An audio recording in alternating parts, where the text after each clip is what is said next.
Boom! Science with Robertson is back in action. Okay, I want to do another experiment with you. And it's an experiment which will involve some water. And what we're going to do with that water is we are going to dissolve some different things. Vi ska lösa upp lite grejer just nu. I want to find which thing dissolves most. And I've got a few different things that are all kind of the same for us to test. I have some sugar. I have some more sugar. I have some more sugar. I have some more sugar. And finally, some salt. Oh! I forgot. Some flour. So, I have 6 different things in total. And we are going to see which of these is going to dissolve the most.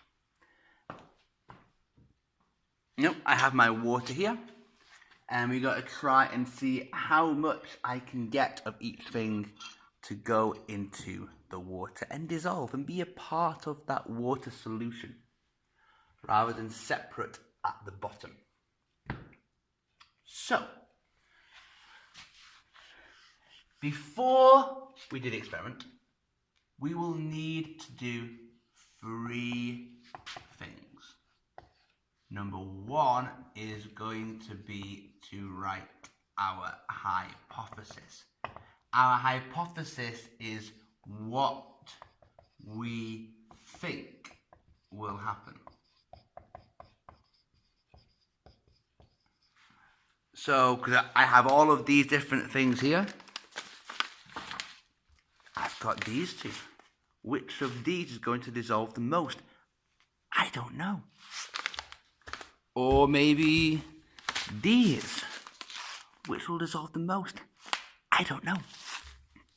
But you are going to find out. But before you start, you have to have something to test. You need to write down in your hypothesis what you think will happen and a reason why.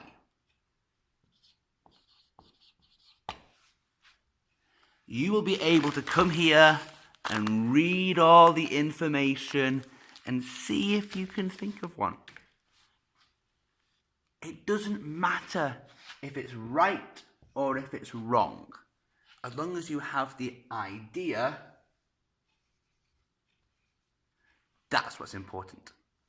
You have the idea, oh, this one could be best because of this, and you know what you're going to test.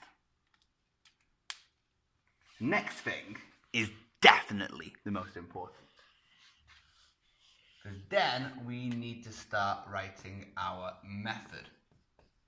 And this is how to do the experiment.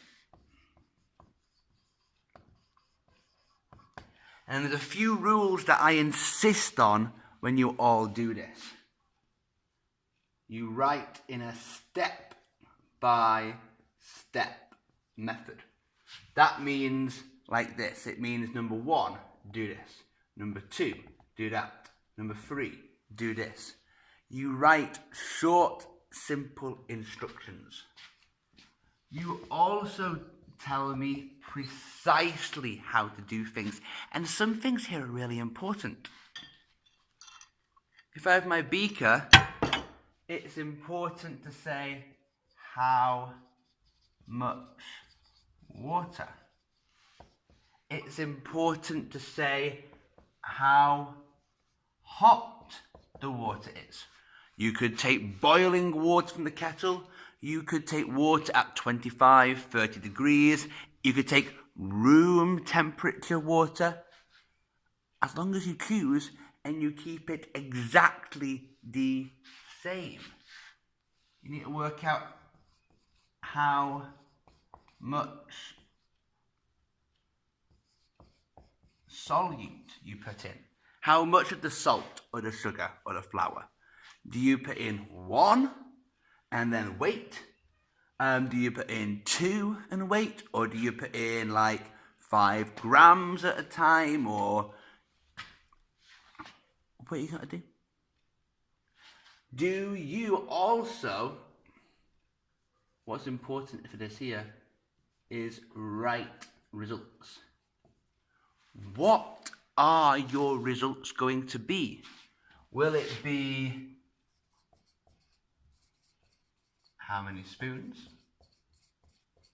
can it take up? Will it be how fast it can dissolve? Will it be something else? You've got a complete range of choice there for what you can actually do to make the experiment work. That's really, really important. And it has to be perfect. And this is the thing that gets the best levels from the E up to the A. If your instructions are so clear, somebody else could do exactly the same thing you did. That is the A level.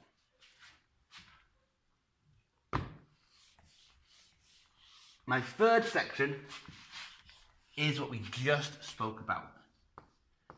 It's having my results table. Because it's really important for me that your results are written really clearly before the experiment, so you can just fill in the spaces. Results tables should be number 1. Use a ruler. Wow.